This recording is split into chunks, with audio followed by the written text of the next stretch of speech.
Davakin, nalogzin los varim. Oh, I didn't see you there. Hello again, dear viewer, to another great late review. Series where I try to comprehend the meritorical, technical and artistic aspect of video games. For better or for worse, you can always count on my honest opinion. And if we are talking about honesty, who of you haven't played the Elder Scrolls V Skyrim? I bet most of you have, and how many copies have you bought? I, for once, bought only one copy. I know your dirty tricks, Tad. All of this just works. I'm not kidding. Countless hours by millions and millions of players, with both vanilla and modded game. It is one of a gaming world peculiar cases, this little game called Skyrim. Today we're gonna review one of its biggest mods that became its own game, Enderal Forgotten Stories. Buckle up, buckaroo, this one is hell of a ride. Fascinating and very dark beginning to your story. The dream state so colorful, yet turning so grim, oh so fast. I was really confused and impressed at the same time. I had a familiar feeling that someone really talented was designing and scripting this game, but I had to be certain, so I delved deeper into the fray of storytelling, and the tale goes like this. After your dream you wake up to the most dire misadventure of your life. Losing your dear friend, you will need to find your own luck in lands of Enderal. It will not be easy, not at all, as the Red Madness is becoming a real threat in these parts of the world. The concept for the main story is very good. You are both the chosen one and the pawn in eternal game at the same time. Someone very talented is responsible for the dialogues in this title, as plenty of opinions and many worldviews are smuggled seamlessly into the dialogues with important NPCs. We are not talking about some wankering and bittering of a young and inexperienced person about political landscape of recent years. Hell no, it is not that at all. It is very mature, philosophical and psychological approach to the debate about most serious topics, mainly the humanity itself, sprinkled with some theology and other serious topics like love, meaning of servitude and hard work. It is really amazing how writers threaded so lightly with such heavy topics. There is another side to the writing of Enderal game, main character perspective on the ongoing events. We are in quite unique position here as we need to learn some knowledge from other people and other sources, but since we got the key information only received by ourselves, we see the unraveling story wider and deeper than those who surround us during the main campaign. But even the wisest of us could not foreseen how it would all end. All the characters see the truth blurred and misshapen by their own filters that stuck to them because of the key experiences of their lives, their desires, dreams, ambitions and hopes. It's also human that I could not believe that I am playing a game with such a good story design. But enough of this praising already, let's focus on the contents of the game. As I mentioned before, we got well-made nightmare elements of story, weaved into your dreams and real world as well.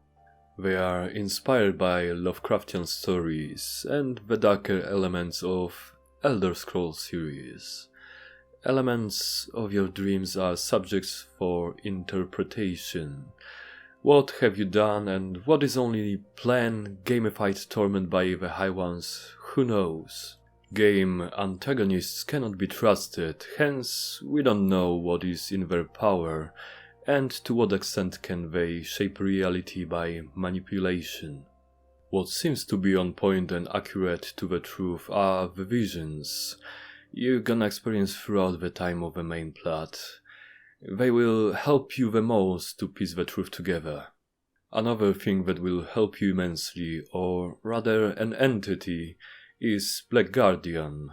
The dialogue with that character, however, is excellently placed almost at the very end of the game.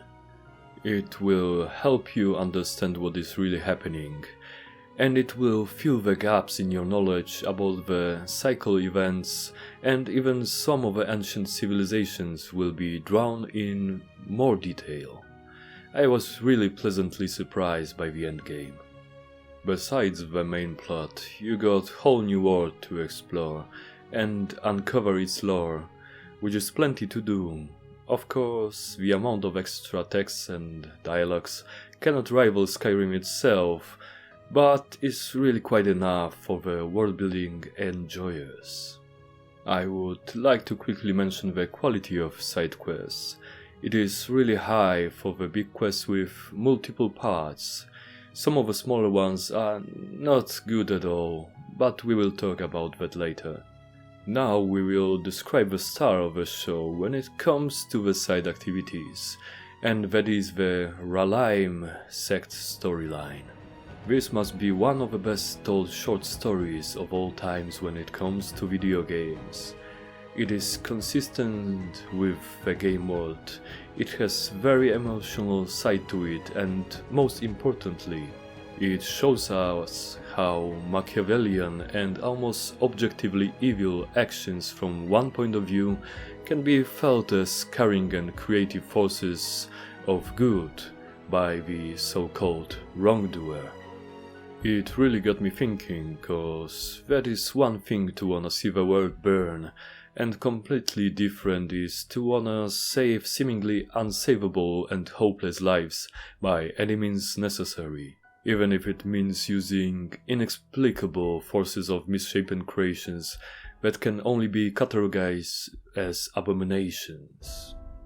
We will never know if the father and his lambs found better life for themselves, but be sure as heck that I will remember their story for a long time. Since Enderal started as, and still technically is, modded Skyrim, it plays very similar indeed. It feels very good played in first-person perspective. It's immersive and gives you good perspective to observe the world you're in, and the ongoing events as well. Third-person perspective still is not very good and should be avoided in my opinion. Combat same as usual, like in vanilla or only slightly modded game. It is possible, nothing more. Still, some people find joy in its simplicity. What is not enjoyable for sure is the amount of door transition in the capital city and its underbelly. I know the engine has its limitations, but still, gameplay-wise it feels just awful. But that is not the only problem in the game, oh no, far from it. The whole character development system is annoying at best and terrible at worst. Let me start from the obvious offender. This time around you are going to upgrade your skills not by using them but from the books you find and mostly buy along the way. It would be not so bad if books haven't had 4 expertise tiers to them. You have to use the right book for the level of skill you wanna upgrade. Book is lower tier? Sorry for you, no can do. Book is higher tier? You're gonna get a prompt about wasting it on lower level than it should be used. Oh man, I really would like to have a serious conversation with the person who designed this system, let me tell you that much. Talent system doesn't help either. I realized how to use it when I was around 15 levels deep in the game. I wanted to rearrange some points later on, but I haven't found the way to do it. Oh well. To make your life even worse, you're gonna have to deal with totally unnecessary system called Arcane Fever. You're gonna need to keep it under 100%, or else you will die. Worry not, you will have plenty of ambrosia to handle it. And that is why it is totally unnecessary to punish you every time you check a healing potion or use a healing spell. Quality of life, anyone? Okay, but when you dealt with all the annoying game systems, and you trying to enjoy your open world exploration, what do you get? Just another group of vagrants on the road, simply trying to rob you, not knowing in their ignorance that you are the chosen one, and you do not have time for such mundane activities like getting robbed. So of course you dispose of them quickly, loot their corpses, how the tables turn, oh gosh, and go on your merry way, just to be assaulted by almost identical group of Enderal hobos by the next turn you make. Situation is ridiculous indeed, but what can you do? You chop them down and get on with your life. There is quite enough of interesting places to explore. Maybe it is not on Skyrim level of quantity, but at the same time, how many caverns, mines and temples can one player visit until it's too much? Speaking of too much, Wanted Bot in Duneville repeats the same target location several times in a row. I don't know if it's a bug or by design, but it threw me out of immersion nonetheless. Enderal is way harder than Skyrim, that's for sure. I found myself backing up the difficulty to the easiest level, not often changing it to higher one.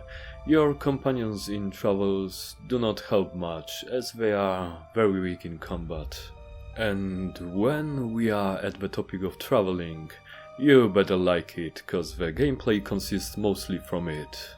Later on you will shorten the travel times by teleport scrolls and flight points, but at the start of your journey, oh man, it's a lot of legwork. But fear not, you're gonna enjoy some nice views along the way, and enjoy plenty of locations which design is impressive considering the death head count. Be wary when you're moving around though, the roads and terrain can be very limiting sometimes, and markers on your compass can lead you astray. Just saying. Besides dialogues, during the events of a game you are going to be a witness of many scripted events, and many of them are interactive partially, meaning you're gonna move around and do things between conversations. With that comes along many technical challenges, about which we're gonna talk in a moment. But let me tell you straight ahead, sometimes finding the key items in order to finish a quest is very gimmicky and not clear at all. I never liked combing the playing field with a fine comb. It reminds me horrors of pixel hunting in old point-and-click adventure games. Now let's talk about how the game is working on the technical level, being modded Skyrim in its core. Actually, it's holding pretty good, I would say. Graphics are good, even better than the most of new releases, thanks to great lights and shadows, working together with some decent 3D models and textures. I was in awe when I saw the magnificent watermill at the end of the cave, just in the first hour of gameplay. Really impressive stuff, but what shocked me the most was the Enderal repairs all of the main technical problems of Skyrim Special Edition. Audio levels are good, nothing to complain about. Where in Skyrim it was a shit show, to this day not fixed by Bethesda. Frames per second can reach your high refresh monitor values, and the Havoc physics engine does not fly straight into heavens at the same time. Thank goodness for that. Your mouse is not accelerated by default as well. This is the first time I haven't had to tinker with setting files in the Bethesda game ever. Sure, I have my big thanks for that. Save me plenty of time and chase away the phantom of nervous breakdown. What calmed me down even more was music, to be exact, over 5 hours of new music made specially for this game by talented people. This game really amazes me time and time again. What a small team of very talented people can do is astonishing. Ambient sounds are very good too. Maybe these are new, maybe they are from Skyrim, that I do not know. What I do know is that many 3D assets like enemy models and environmental elements are from the base game, and it is fine by me as long as they are used skillfully.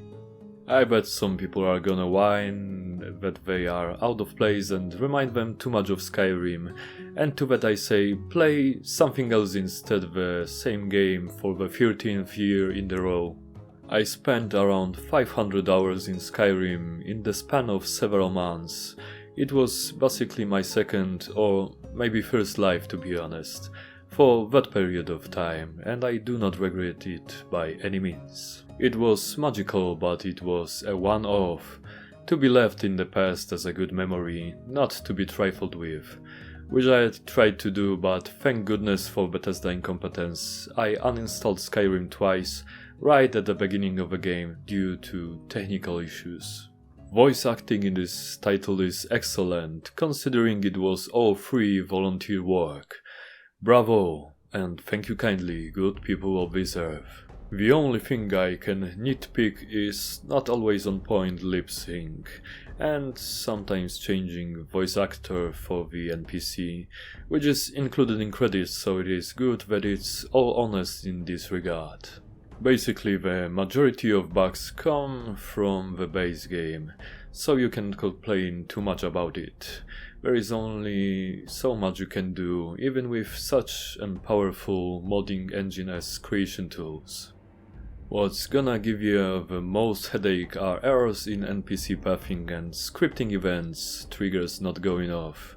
I suggest setting autosave on the lowest time interval, that is 5 minutes, so you're gonna have to help yourself with loading save file to restore the game, more than once. This may be the easiest recommendation that I've made so far. If you have your copy of the Elder Scrolls V Skyrim already, install Enderal mod and enjoy it.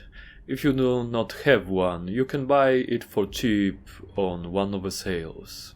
Not so long ago there was Good Old Games version, GOG for short, that only went for $9.99 and added Enderal Forgotten Stories to your library right away, which in mind was a great idea. I cannot say enough good things about this game.